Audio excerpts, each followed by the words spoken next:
I gotta let my boys in the on last comic shop know that I watched it, so we can have a follow up to our last June's Oh yeah, discussion about it. I'm So sure. yeah, greetings, greetings, fellow nerds. Um, so uh, yeah, it's Thursday, 8 o'clock ish. Time for some Todd casting. Yep. So sorry we're a few minutes late. I went to see The Crow today, and Justin hasn't seen it yet, so I was giving him a spoiler for review, which I will give to you later. Yay! Spoiler. I liked it. Um. Uh. Anyway, so this weekend we got a lot of stuff going on. So if you are in town, you can go to our waterfront store, drop some stuff off to CBCS on Saturday between 12 and 5. Robert Hack will also be there signing all kinds of stuff. Really, he signs literally everything. Um, I have a bottle somewhere around here that he signed. Um, and so what you're gonna do is you're gonna drop your stuff off to Cody. Cody's gonna go, okay, cool. This is how much you owe. He's gonna walk you over to the register. The guys at the store are gonna ring you out, and then he's gonna take your books. He's gonna send them off in a couple, hopefully within like 2 months. That's been about the range of return. You will get your stuff back. And oh, Madison just got her cards that she submitted at the show. The grades came back 2.95s and a 10. Oh, Crazy. nice. Yeah, she was like, "Woo!" It was great. So, Nice. she was very happy and flat. Then if you're not in town and you want to go down to Morgantown, you can check out Todd at WV PopCon. They have a lot of guests going on. The one professor guy from Stranger Things is going to be there. Um, Kind of cool. Not Ted Um, Danson. no, no, Yeah. I was gonna that'd be say that cool would have though, been a hell of a coup getting Ted right? Danson down there. Holy cow. Right? Ted Danson wasn't on Stranger Things. He was wasn't he the professor in the first season? No, He was no, I thought no. There's a dude that kind of looks. No, no, you're thinking. No, no, no, no. The dude who was the professor in Stranger Things is the guy who played Marty McFly's dad in Back to the Future. huh. Hold He on, looks like I'm he bringing looks it like up. Ted Danson. Holy cow. I Oh looked yeah, yeah, yeah, yeah, yeah, yeah. He does kind of look like a I was gonna younger. say he looked like the last time I saw Ted Danson, he was doing CSI Yeah, yeah. That before was the last like thing I that thought he was doing. final episodes or whatever. Right? And and then like you saw his white hair, still has the coif from Cheers You're going Matthew on. Modine is who you're thinking of. Okay. Yeah. I was like, Yeah, what the but hell is that dude's name? But it is Matthew Modine. okay. Okay. And if you want to go to the other side of the state, I will be in Harrisburg hanging out, bringing graphic novels, some minor key Funkos. stuff, some Funko, some wall stuff at the Harrisburg Comic Con. Both events are Saturday and Sunday. It's a lot of fun. I'm excited to go and do it. Oh shit, so much stuff going on. Oh god. Just be So, thankful you're not in Chicago. So oh yeah. I mean, well, it would have been after what's going on currently. yeah. I was gonna say that ends tonight. So, Yes, it does. um, and it's been pretty crazy. A lot of viewership, a little higher than the other one. Oh yeah, Um, and you especially know, on the socials. yep. A lot of good memes coming out of both of them though, so it was good. Yes. But hey, at least one guy knows what a donut is. So, anyway, and that you don't put Swiss cheese on a Philly cheesesteak. Um, Oh, yeah, that was oh. not good. That was definitely a you screwed up Pennsylvania. Good job. But anyway, we're gonna not talk about that because no one likes that. So we're gonna go right into comics and let's do this. Let me Get my share screen going on. Okay. Boom. Oh, look, I get to go first. How about that? I This was the book also I couldn't read remember. this. Yeah. This was good. This Oh yeah. I'm really liking this new Witchblade. Marguerite Bennett is really hitting it really well. Yeah. Um, I this like the book, this variant issue, cover for this was yeah, really nice too. yeah. Um, so the beginning of this book is actually a little slow. Because like she's still dealing with the fact that she killed a bunch of dudes. So she has them. She's kind of in jail. And then she gets out of jail. She starts walking around and she eats like a ton of ramen. Um, and she's realizing that she can like her senses are like extremely heightened. And then there's a couple guys that are like beating the shit out of somebody with bats. So she goes full Witchblade and just kicks the shit out of all of them. Um, I loved that whole scene. Um, and then you get to see Ironside um, kind of being like, I'm gonna, I really want to get this wristband off of her and do this thing, but I can't do that because she needs to do this stuff. And you see Sarah kind of being like, oh, God, like I wish I wasn't so horny, which is weirdly said in this book. Weirdly. Um, so she ends up like doing a booty call with a dude. And then one of the bad guys that she killed a whole bunch of guys shows up at the door. Her witchblade kicks in, and she literally slices the dude in half in what is possibly the coolest, one of the coolest couple panels of comics I've seen in a long time. The Definitely. art for it was absolutely phenomenal. I was The gonna fact that say the if dude wasn't dead yet was great. I was So gonna say if we were like talking about art pages, and if I could get that art page on there, the the that would be page the page of him laying in half, or the page where she actually yeah, kills him. when you get sliced, because Oh yeah, that was yeah, it beautiful. was really good. Yeah, and speaking of art pages, like anyway, that's where this book ends. I like how in the backs they've been putting like cool like this is how this page progressed. So it's like the like thumbnails into like the sketch into the full color with words. Yeah. Um, I'm really digging it. Like they even did it for this cover, which was awesome.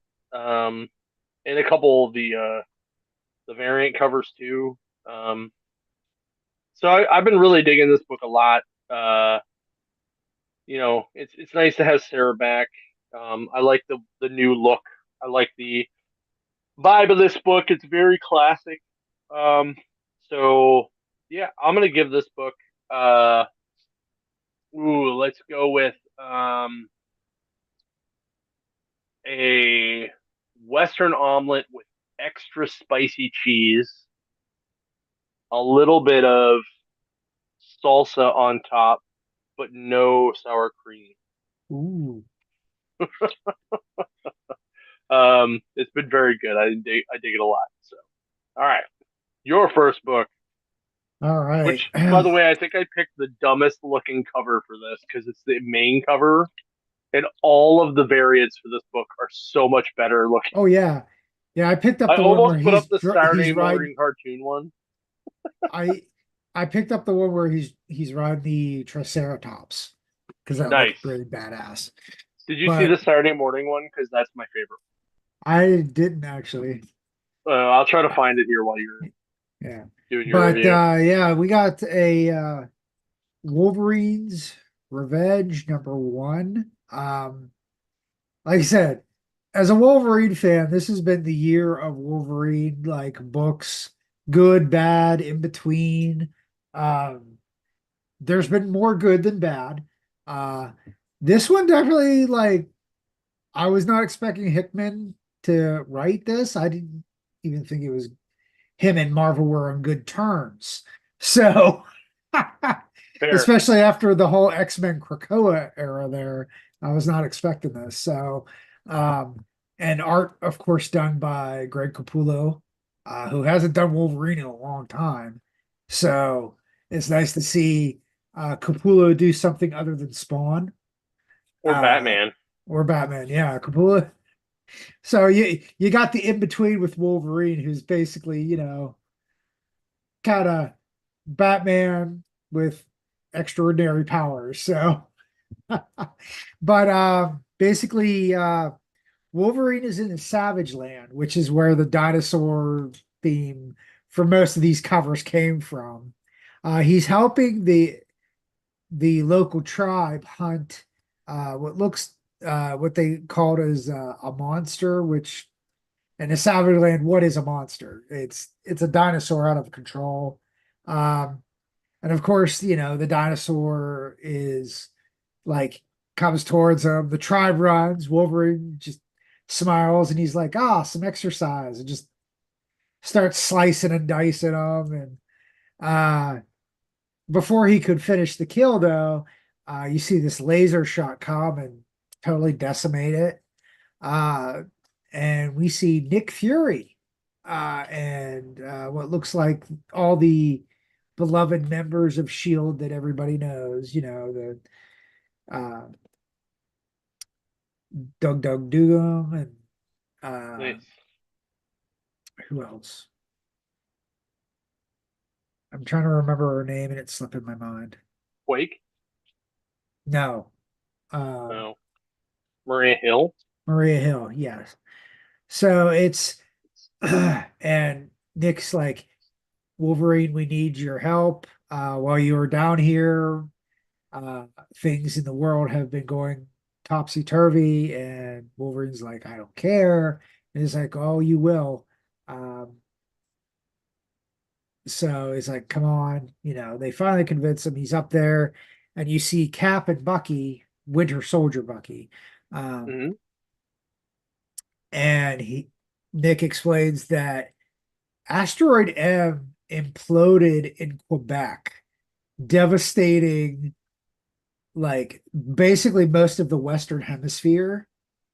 Like North America is like decimated. Uh like South America and Central America are okay, and then everybody in the East are okay. Uh, but they says like definitely, this was something going on.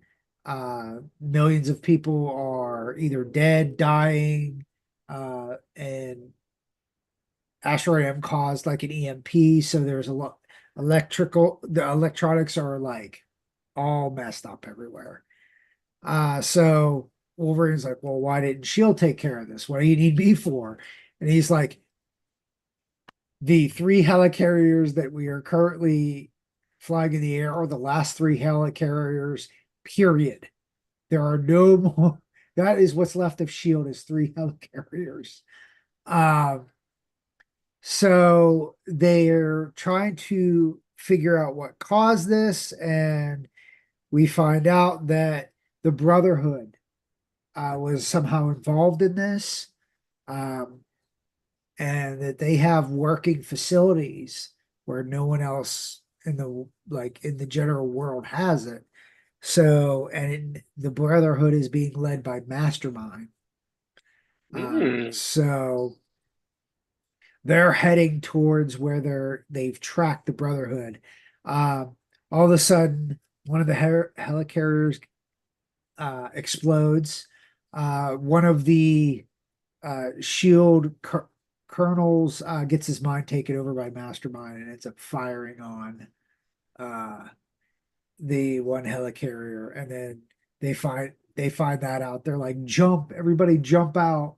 So you see everybody jump as the other helicarrier destroys the other one. So there are no more no more helicarriers, and you see just a handful of Shield agents. Wolverine and Cap, Bucky are left. So as they're heading around, they're searching. Uh, you're seeing everybody being captured or killed, and I mean everybody. Um, Marie Hill gets her head ripped off. Cap and Bucky get captured. And you see who's doing it. You see Omega Red, you see Sabretooth, and you see Deadpool. Uh, so this is like some very old school, Wolverine versus all his rogues gallery, basically, is what I'm getting the gist of it here. They finally capture Wolverine because he was the last one, and they knock him out. He wakes up and he looks down, and there is an incision in his chest. Same goes for Cap and Bucky. They all have bombs in their chests. A very And Suicide Squad. yeah, yeah. Well, basically it's they're talking and they're like, "Well, what do you guys want?" They're like, we didn't do anything to you. We're just trying to get everything kind of back to normal. Of course, Deadpool goes on a crazy rant and Mastermind kind of does his bad guy monologue, but then uh Mastermind's like, I'm not the true leader. But they turn and they reveal the true leader of the Brotherhood is Colossus. So What? Colossus is like the bad guy in here. Is it Um, bearded Colossus or not yes, bearded it's Colossus? bearded Colossus. Okay, cool. Then okay, I Uh, approve. okay. So they're like, well, what are you going to do? They're like, we're friends. They're former teammates. Why are you doing this? And Peter's not kind of answering quite, anything. He's just kind of like, it's just the West's time has come, kind of, you know, it's time for America or the North America to pay for its crimes against the rest of the world. And it's just kind of divine intervention because he's like, we didn't cause this, but we were saved from the after effects of it. And we're just going to let it play out. And they're like, we're going to let you go and you're going to let it play out, or we'll just, you know, turn the bombs on and you all die. Hmm. Well, of course, Wolverine tells Bucky and Cap go run because, I'm sure the range for this bomb has a limit. So if you Yeah. run out, everything will be fine. Well, Deadpool, of course, has a itchy trigger figure. He just presses his button. Boom. Cap and Bucky are dead. What? Yeah, this is some hardcore book. Like there's a reason it came with the wrapped in blood thing. This is some bloody shit. And then Wolverine, they're like, "What do Wolverine's like, are you gonna come down and talk to me, or do I have to come up there and get you?" And Peter's like, "Well, I don't think you're gonna live." Well, Wolverine, like, of course, pops his claws and starts tearing into his own chest to rip out the bomb, and the Hmm. bomb goes off as he's just getting it out.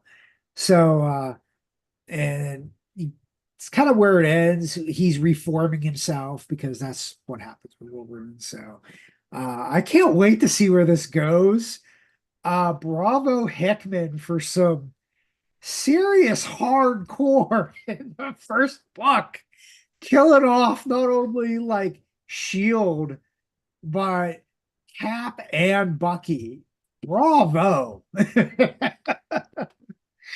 And So I freaking can't wait cool. to see where this book goes because this is some interesting stuff. I'm gonna give this. Oh, can I say we have like a dino steak and eggs? Dino steak, dino eggs. You know, maybe have a what's a good Sure. hot what's a good hot beverage that has a kick to it? When we say warm fireball shot to There go you go. with it. There we go. It's this is a spicy book. And mature guys, mature. So if you have kids, do not let them read this. Wow, that This is is really wow, yeah. right. I love Yeah, it. that is I not love it. appropriate for this book. I know that's why I love it. Great. Wow. All right. Are you finished? Yes, that was it. Okay. Okay. All right. My next book is Venomous #1, from the Venom War. Ooh. Um, this is by Erica Schultz. It's a quick read, which is nice. The art's fantastic. Um, I'm trying to catch up on the rest of the Venom War, but basically, you can imagine it's kind of like Spider Island, but with all the symbiotes and not as crazy as like the Planet of the Symbiotes was. Um, this starts out with um, Black Widow is at an auction, and a guy comes out, a scientist comes out, and he's like, "I have this new thing that you would really want. It's called a symbiote." And they bring out like a guy who's like strapped to a table, and she starts talking to her symbiote, which is called Sliver, about Sliver. trying to take down the villain, or the symbiote. So this symbiote, because it's like manufactured, is like mindless. Um, so she swings down and grabs the doctor in her Black Widowy symbiote outfit, which really kind of looks like the original Black Widow outfit, in my opinion. Um, Yeah. anyway, puts him up on the wall. Uh, tries to beat up the bill or the other symbiote, the mindless one, and her symbiote can't talk to that one because it's so dumb. Um, but eventually they grab the rest of the serum, inject the guy with it, and it just stops it just kills the symbiote, so it just kind of dies off the guy. And she's like, "All right, well, I'm gonna get you to the hospital." Grabs the um the professor guy, tells Sliver you can do whatever you need to with him, just don't kill him. So that symbiote basically like eats his brain to the point where he doesn't remember anything. He's just kind of a drooling slob on the floor. Um, Uh-huh. she leaves, runs into Flash Thompson, who is Agent Anti Venom at this point. Nice. Um, yeah, I really like it because he's dressed like he was when he was Agent Venom, but he's Anti Venom now. Yeah. And it's funny because she mentions Sliver, and he's like, "Who the hell is Sliver?" And Sliver's then like, "We are the Widow." It's pretty funny. Um, I but play anyway, they Magic go the Gathering. right. Uh, so they go in and they end up beating up or getting into this warehouse that's filled with like these half symbioted mutated beings, and they put them into cold storage. And then they realize at the end of the book, when they put them into cold storage, that the symbiotes are animating the dead bodies. Oh. So yeah, so Venom War is apparently going to be some kind of weird mix between Marvel Zombies and Planet of the Symbiotes. Huh. Yeah. So I enjoyed the shit out of this book. I'm not a big Venom guy, but I like Agent Venom. Like I like Flash Thompson as Venom, so that's why I picked it up. I'm giving this book, oh man, let's go with uh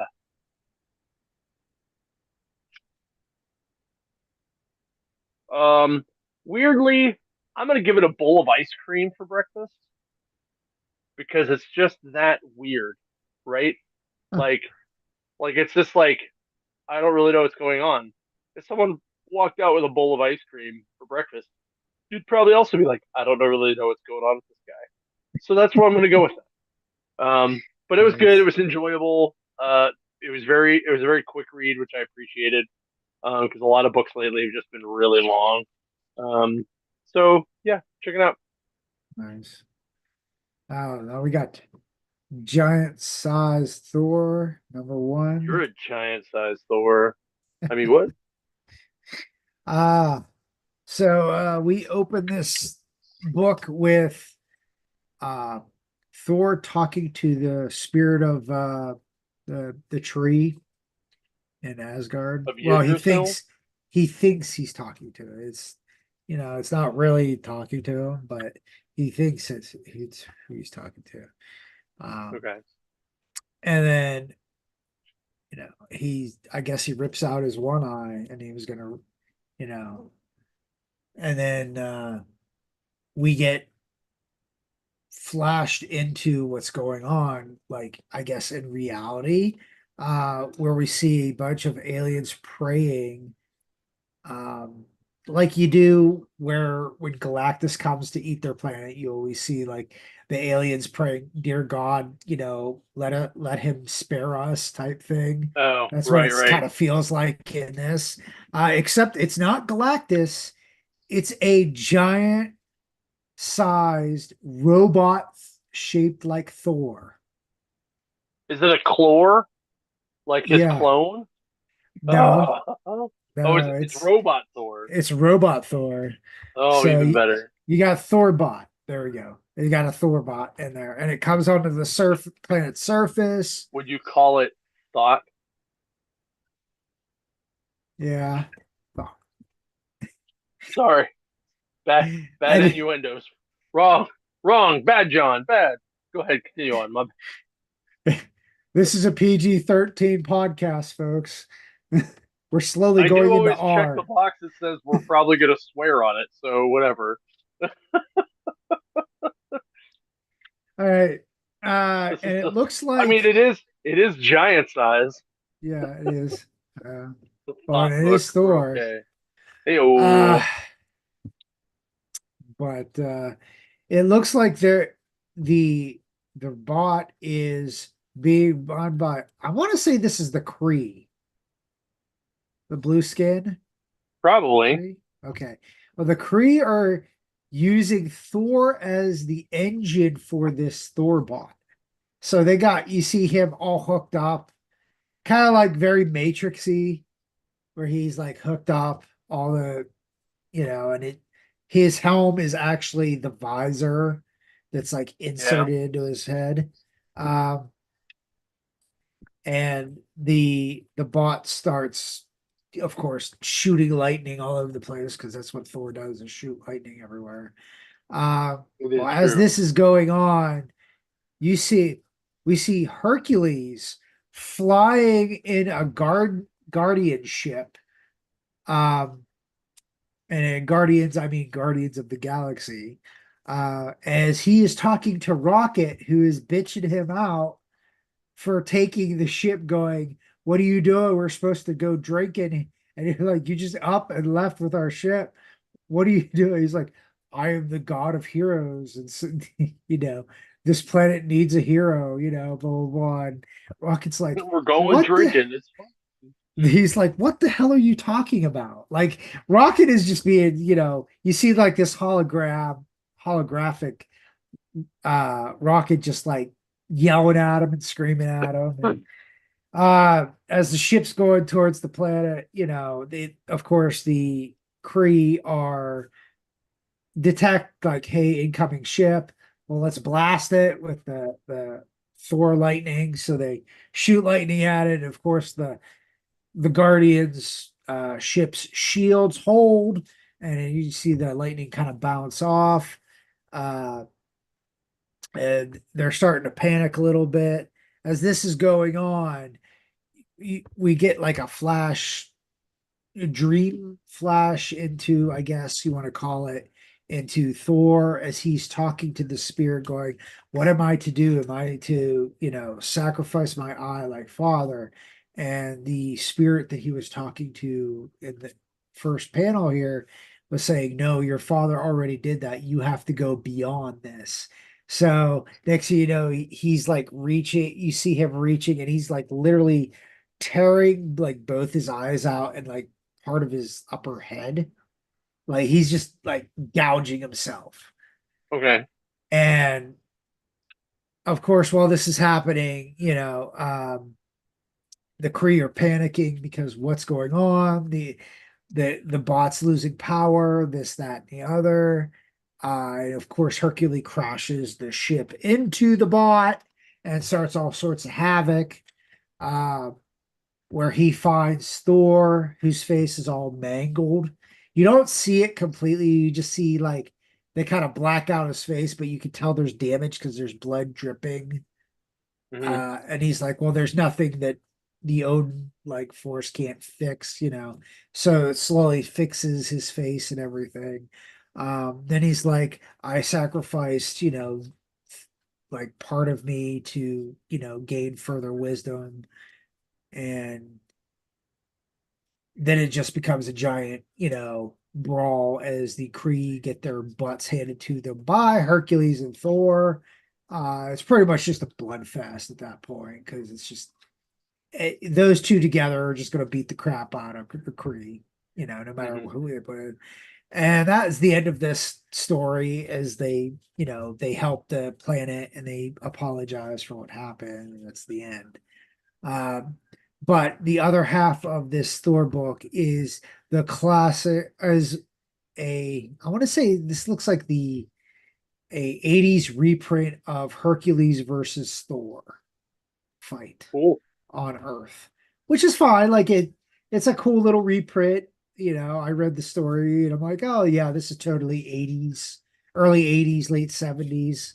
I was like, oh, that's pretty cool. So it's a nice little giant size book. I kind of enjoyed this. I've enjoyed most of the current Thor runs, the last couple Thor runs in general.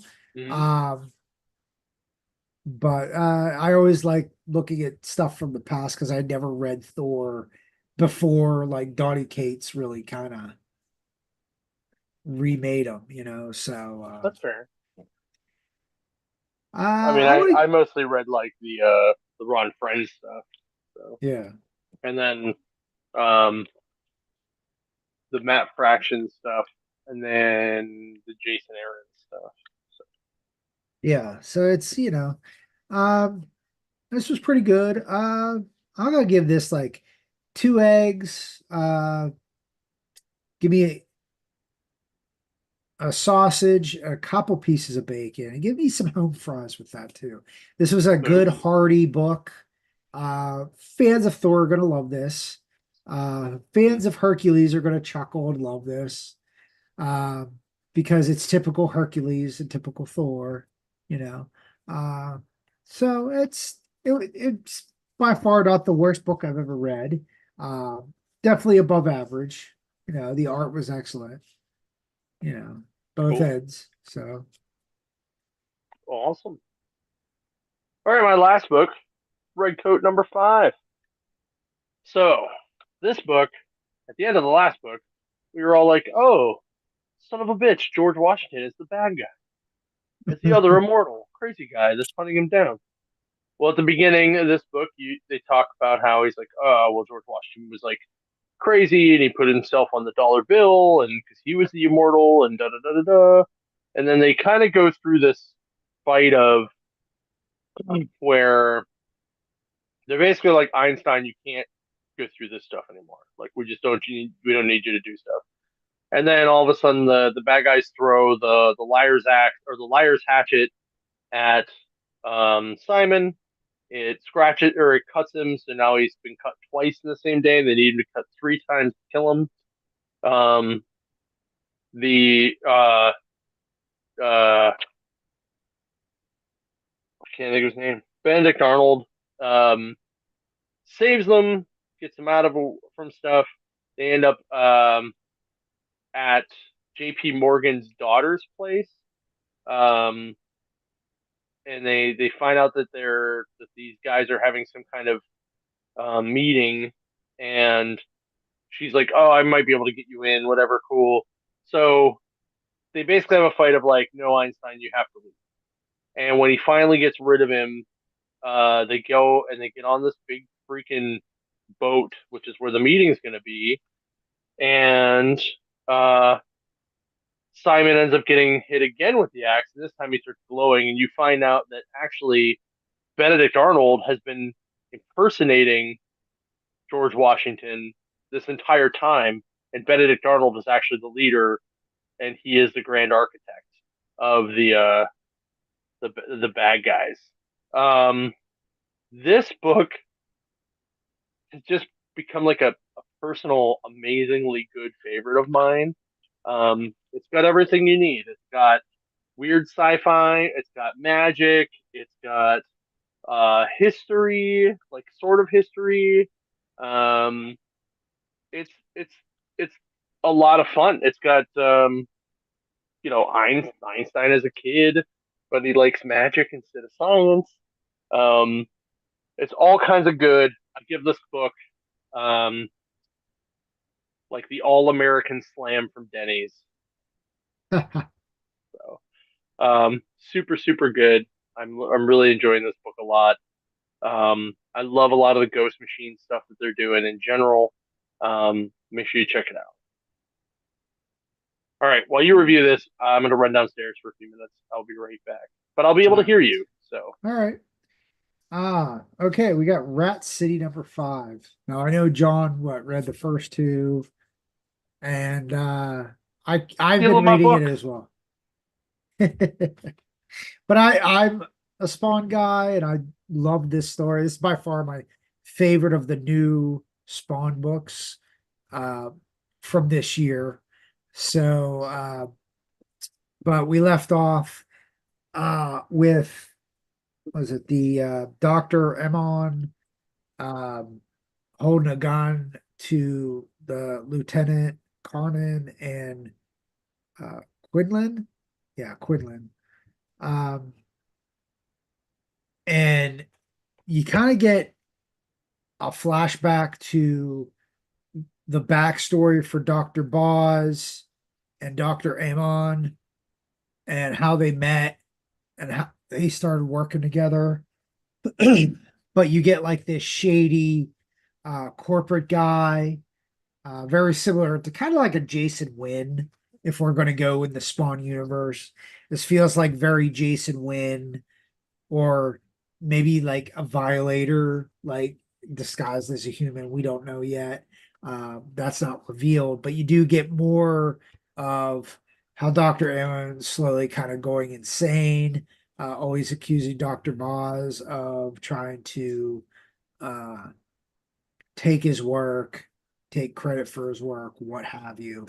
In reality, I think it was the corporate people kind of messing with Dr. Boz and Dr. Amon. Uh, but we kind of flash forward and we're kind of back into the situation.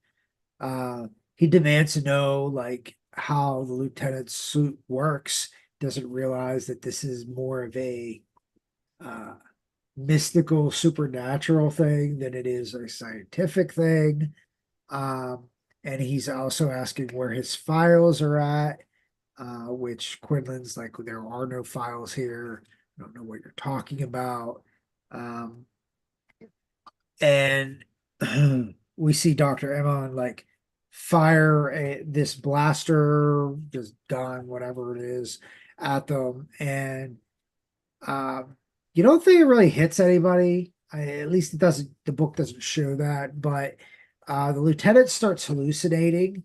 Now, this is something that happened in the actual original Spawn comic with Al Simmons, with the when the cloak, his symbiote cloak, has wants to protect the host. It induces like hallucinations to make the host more agreeable to what the suit is going to do. So you see him and he starts hallucinating, like Quinlan and Dr. Emma like yelling at him both sides, going, kill him, kill him. And their faces melt and you see the Violators. So this is kind of like the first appearance of the Violators in the Rat City books. Um, I don't know if this is a real thing or if this is just the hallucination caused by the symbiote. We don't know quite. But as this is going on, Dr. Emmon and Quinlan are just looking at the lieutenant, and he's just on the ground, slumped over. But the cape, his symbiote has shot out like point edges and sort of like you see like a mace and a scythe and stuff like coming out of it type deal, like in the shape of, I should say. Um, and Amon tries to take Quinlan, and in response to that, we see Lieutenant just slice him right through, kills him. Um, but that's where the book ends because you don't know if it's the lieutenant controlling him or controlling himself, or if this is the symbiote kind of taking over and doing things on the automatic. This was really good because this definitely touches into a lot of old school Spawn lore stuff that Todd's been building for like decades about, how the symbiote works for Spawn and Hell Spawns and stuff. So this was pretty good. I said a little slow with the backstory and stuff. We could do without the backstory of the crazy scientist guys. But you have to, for context and to kind of explain like the how the new world treats people, it's understandable. Um, I want to say give me a good omelet. Uh, some Give me some diced up mushrooms and sausage in this. This is some good stuff. Uh, I'm enjoying where this is taking us. Can't wait to see what happens in the next episode. I hope there's a little bit more explanation than where they went with this, but so far so good. I haven't been disappointed in any of the Rat City uh story so far. So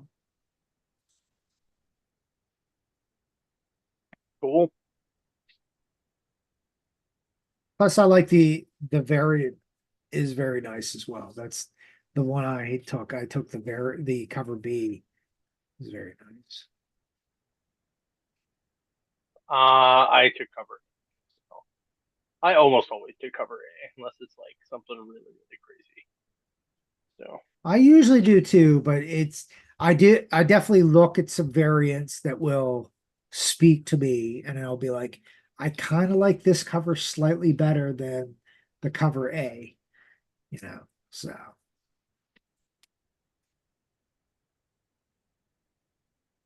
well, Grant's in the chat. oh. Hey Finally. Grant. All right. So we've completed our comic stuff. By the way, I'm sorry for all the noise in the background. I've been trying to bag as many books as I can and get my pile down to something manageable.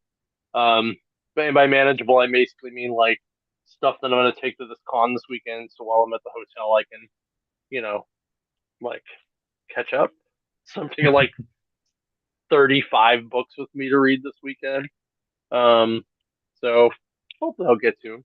That's why you Um, take something like this, where you could just read them digitally, and you don't have to take them with yeah, you. I mean, I could do that, but then I would look like a bad comic retailer.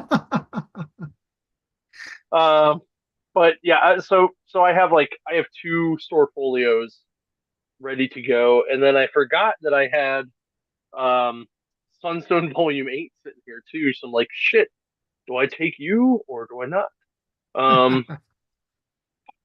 Um, so yeah, I have about like 10 more books to actually just bag. But now we're gonna go and do the spoiler-free version of the new Crow movie that came out today. Um, because I didn't know what my schedule was going to look like for the con weekend, I just said, screw it, I'm going to go see it today because I guarantee somebody's going to ask me about it while I'm at the show. So I wanted to do it now. I And First and it foremost, just, I have to say, like, it was really weird that there was so much buzz early on about this movie. yeah, And then as soon as they saw that people were being negative about it, they just kind of, we're going to push it back and we're not going to do we're just going anything to after we're that. just going to We're stop just going to talking about release it. it. It's Yeah, cool. because I totally, I knew it was pushed back, but I didn't know Yeah, when. Like I knew it was August, sometime August, but I was like, right. boy, I was like, I even started thinking, I was like, isn't the Crow supposed to come out this month? And then like you were telling you messaged me and said, oh, I'm gonna go see the movie. I'm like, when did that come out? They're like, oh no, this weekend. I'm like, oh, I was like, okay. I Yeah, was like, yeah. congratulations. Who's putting this out? Is this like Warner Brothers, Paramount? Lionsgate. Yeah, congratulations, Lionsgate, for really pushing your movie, you dumbasses. Holy hell. No wonder Hollywood's going to crap. Uh, yeah, I mean, and I usually like Lionsgate stuff because, they put out Saw, one of my favorite right. series of all time, you know. They have no aversion to showing us Saw clips months in advance for their new Yeah. movies. Um. All right. So now's your time because in case I accidentally do spoil something, get out. Um. So I enjoyed it. And I'll be honest, my only real criticism, um, and Justin asked me this before we got on the show, so I don't think it's spoilery if he asks, um, but you might think it is. So it is not the same backstory for Eric and Shelley, but Eric and Shelley are the main characters. Now, I will say what I did like about it is they do a lot more development developing their story, like how they met, how they fell in love, that kind of thing. Um, but their whole reason for dying, like that changes. Like none of the other characters from the comic or the first movie are in there. Um, Skull Cowboy is in there, but he's not a skull. And he is the character that basically says like, follow the crow, he'll tell you what to do. The crow is the key to all of this type thing. Um, so that's what he does. Um, and it's very cool. Like there's scenes where like they're like in like a purgatory, and um, like this story really reminds me of the Greek myth Orpheus more than any of the other crow stuff. This really reminds me of the Greek myth Orpheus. So in the Greek myth of Orpheus, Orpheus falls in love with this. He falls in love with Eurydice, his wife. She gets bitten by a snake, dies. He goes to hell looking for her, talks to the devil himself. He agrees that she can follow him out, but he can't look back at her. And right before he gets to the end, doubt gets to him, and he looks back and watches her fall into nothingness, and then he's really sad for the rest of his life, and he gets killed by his own people. So like the main part of that story is very similar to what goes on in this movie. Um, where like they fall in love, she dies, she falls into like this big like there's a lot of water involved in this one, which really was surprising that I didn't have to pee more. Um, but like when she dies, when they die, they're in water and she's like getting drugged to the bottom. Um, and it was a cool visual. And then he comes back, learns how to do his crow stuff. Crow things happen. Um, Lots of fucking violence, like some amazingly good shots of violence. Like we all saw the tub scene in the trailer. There are crazier shit that happens. His whole rampage with a sword was chef's kiss. So good. Um, it was very very good. And I'm only touching on the stuff that they show in the trailer, right? So I'm trying not to spoil anything. But I gave it. So if this would have been a movie that was not Eric and Shelley, I would have given it a 7.5. But because they put Eric and Shelley in a movie that is not Eric and Shelley's storyline, I am giving it a 6. Um, but I definitely recommend people checking it out. It was very gorgeous to watch. It was very well done. They definitely modernized the story a bit. Um, but if this would have been two other people, not Eric and Shelley, and just would have been the Crow Five, it would have been. I think it would have been more accepted in the Crow fan base, and B, it wouldn't. It's not going to draw as much problems being criticized, Yeah. because it's a whole different story, but it's Eric and Shelley. Yeah. Like none of the other characters appear at all. And Which the makes it villain, even dumber. The fact you're using the main character and yeah, the two main characters, you're not going to use anybody else in the entire. yeah, right, Wow. right, right, right, right, yeah. And the main bad guy is a little MacGuffin-y, but he like they do a good job, like kind of having him be like the overarching menacing boss guy. Okay. Um, it's just all the other guys, like all the bad guys, like die fairly easily, which is kind of a Oh bummer. yeah, but that happens in Um, all the Crow movies.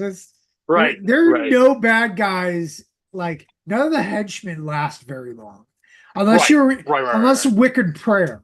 Wicked Prayer they lasted longer because Wicked Prayer was one of the dumbest put together Crow movies I ever saw. And the only saving That grace and is Edward Furlong can't really beat people up. yeah, it was like the worst. Yeah, You would have been better with David, what's his name? Boreanaz. Boreanaz being the crow would have been more Yeah, believable.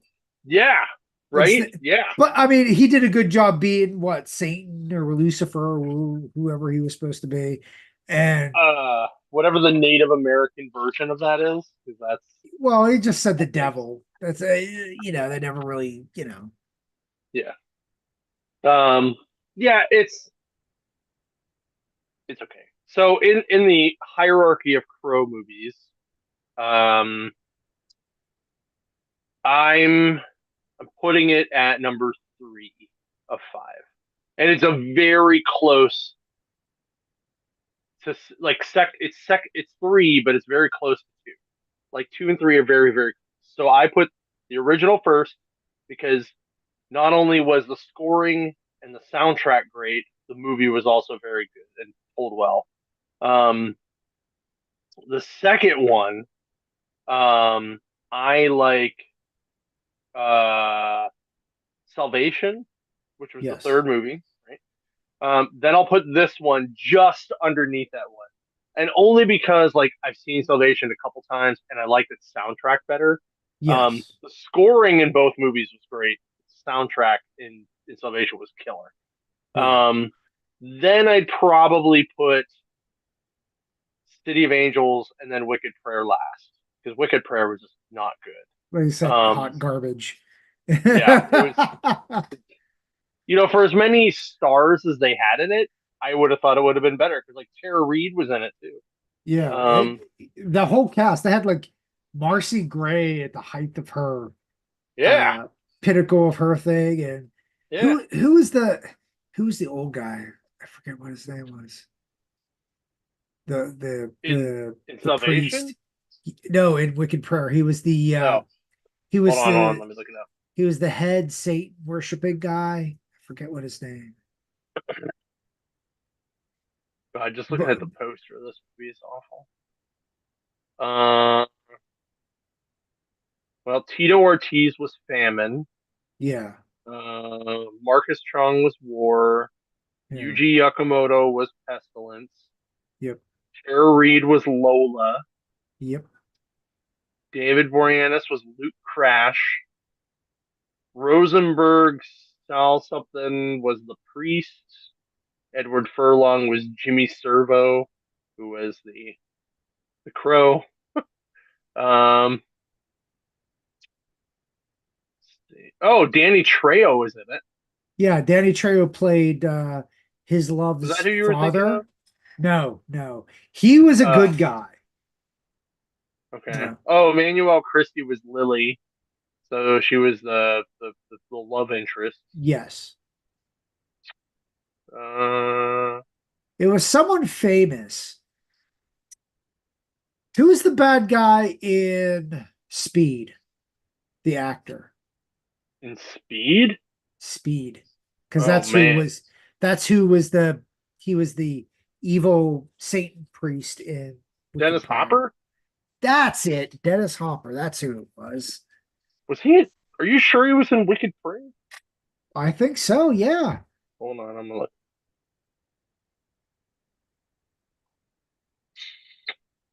Because Mm, I forget what he you're was. right. He was. He was El Nino. Yeah, El Nino. That was his name. Yeah. Oh God! That's what it You was. know It when you was have a, you know when you have a villain named El Nino, your movie is not going to be good. So well, he was a pimp slash Satanistic priest too. Like that right, was his shit. right, I'm like, wow. I was like, that is awful. yeah. It's so I mean, like uh, I said, if you can get over the fact that that they use Eric and Shelley as the main characters' names, and just think of it as Crow Five, you're yeah, gonna love it. Like yeah. you're seriously gonna love it. It's just like I said, there's a couple little things that I was like, man. But like You did say you didn't like the soundtrack that as much. I didn't like the soundtrack, but I like the scoring. Yeah. Because the scoring is very, very good. It's just the soundtrack was a little less, we'll call it a little less heavy than what I Yeah. always enjoy out of Crow soundtrack. Yeah. To Um, be fair, it's but again, you're yeah, going to a new generation where, you know, it, yeah. the first Crow was definitely the alternative, early Oh, goth era. this is something this is really stupid, but it's weird to watch this movie and go, so this is in Detroit because the cops are wearing Detroit police badge stuff on their Oh. shirts and stuff, right? But there's a lot of British people living there, and I'm just like, why are there really that many British people that live in Detroit? Like what the hell? Like that's not a So Midwestern if this would have accent. been like Crow UK, this probably would have been better. Yeah, I mean, and then they could have got somebody like fuck, David Tennant would have been an awesome Crow. Um, Well, how was but Skarsgård as the Crow? Was he good, oh, he was bad? awesome. He was great. Okay, Like, okay, don't understand. Like the things that make it weird for me are the things that are like, why did you use Eric and Shelley? Because it yeah, didn't make any sense for them. Like, like it wasn't at all the same origin story, except that they fell in love and they died. Like, yeah. but uh, but he was great. The girl who played Shelley was great. All the acting was very well done. It's just, you know, they like, So like basically, it, this was a writing thing. yeah, yeah. Like I said, if they would have just not used Eric and Shelley and just said Pro Five, like Pro How much do UK, you want or to bet the studio made that call?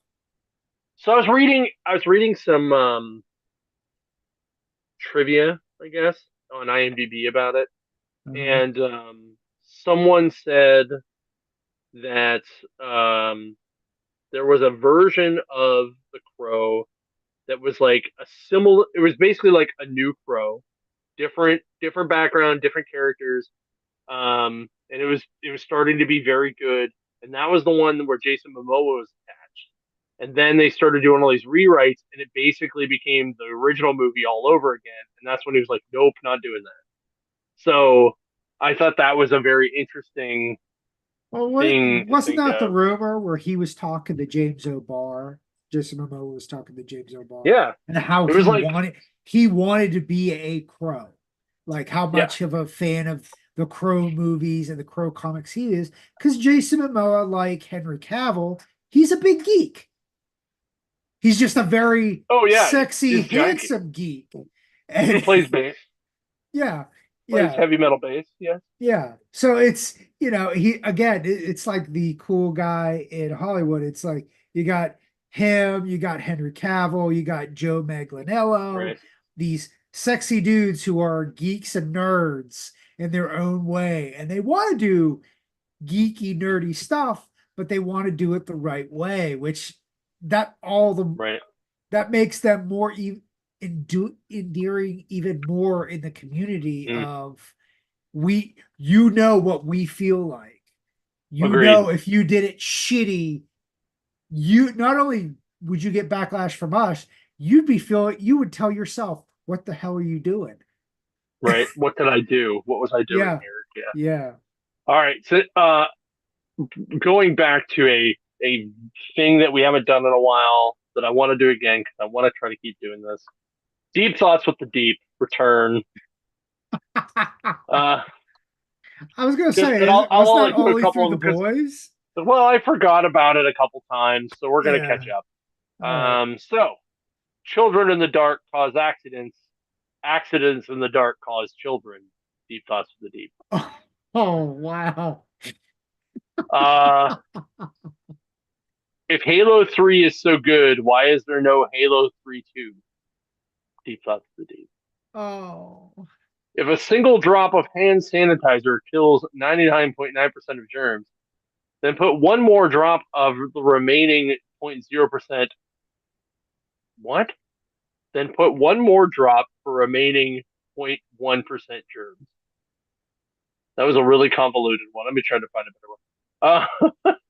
It takes a big man to cry, but it takes a bigger man to laugh at that man. Default. If an octopus is an octopus poisonous or venomous? No, seriously, this isn't a meme. I need to know. Deep thoughts to the deep. And if you watch the The, season finale of The Boys, you know right. exactly where that went. If a liar says I'm lying, are they telling the truth? Deep thoughts to the deep. If there was a contest for losers, wouldn't last place be the winner? Deep thoughts to the deep.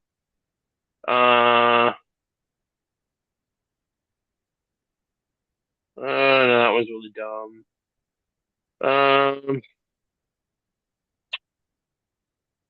The opposite of pro is con. Does that mean the opposite of progress is congress? Deep thoughts to the deep. Oh. The word British for British people is pronounced brish, because they drank all the tea. Deep thoughts to the deep. And I'll Oh. leave it at that one. That was pretty bad. Oh, that was so So awful. so bad. So anyway, thanks guys for coming out and watching and hanging out with us tonight or listening. Yeah. Make sure if you're in Morgantown this weekend, you go check out and say hi to Todd. If you're in Harrisburg, come say hi to me. Um, if you go down to the waterfront on Saturday from 12 to 5, remember CBCS will be there. Robert Hack will be there signing stuff. You can drop stuff off for grading and send it out. They're doing cards, magazines, VHS, manga, comics, and something else that I can't remember. But they do a lot of stuff because they're Yeah. Beckett and stuff. So make sure you check that out. And I forgot, but if you're going to the Ed Pister Memorial Show, um, you know, I wish we could go, but unfortunately, um, we're already at a bunch of other things. Yeah. So, hopefully, everybody goes and says hi to Justine, Ed's sister, and buy some stuff to help them out. So, Yep. Very much all so. right. Well, What also happy Pittsburgh Red Fair weekend too. That's oh going yeah. on this weekend. And Oh, and happy upcoming birthdays to Bo, who was a former co-host of the show. He's a manager out in Ohio, and then also Scott Smith, who's my assistant, one of the managers at the Mills. Both their birthdays are in the next coming days. Um, and yeah, so you see any of those guys, high and fives, ball taps, for whatever. for a new listener, I got a new listener. And I Yeah. don't know if she's going to spread the word, but for those who don't know, I play World of Warcraft, and the new expansion's coming out this weekend, actually. But So that's where my Justin will be. yeah, well, I will play some, of course, but uh, my guild leader, who is a uh, she listens to podcasts all the time, and I told her that we do a podcast. She's like, "You never said this." And we've known each other for like 3 or 4 years now. And I'm like, "You never asked." So now we have a new listener. So I will go by her moniker, Miss P. Shout out to Miss P if you're listening. Hope you enjoyed this. You know, even though you are not a big pop culture nut, I hope this kind of gives you the whole picture of what I do for a living, at least part of the way. So Very cool. Also looks like our Riserverse friends are going to be at both the Ed PiskerCon and at Morgantown. Um, I do believe that Grant and some of the guys from Comicsburg will also be at the Eddie Pisker Memorial Show. Um, yeah, so it's gonna be a good time. It's a busy weekend, guys. It's back to school. It's all kinds of stuff. yep. Um, and go out and buy some comics. It's gonna be a good Yeah, time. the So weather's nice. It's not 90 degrees anymore. It's awesome. It's been it awesome. might be this weekend though, Oh because there's a God. heat wave kicking through. Yeah, no, this is the crazy part, right? Like, so I'm watching the news this morning, and they do, like, the whole U.S. Yeah, So the East Coast is like slightly warming up again. The yeah. Midwest and Texas and the Southwest is like 115, Oh, and like Portland and Northern California is like 50s, and they're gonna possibly see snow this week. oh wow. So go figure that one. Global warming isn't a thing though. Whatever. Oh, oh. Anyway, all right. I'll see you guys later. Have a great week. We'll see you next week.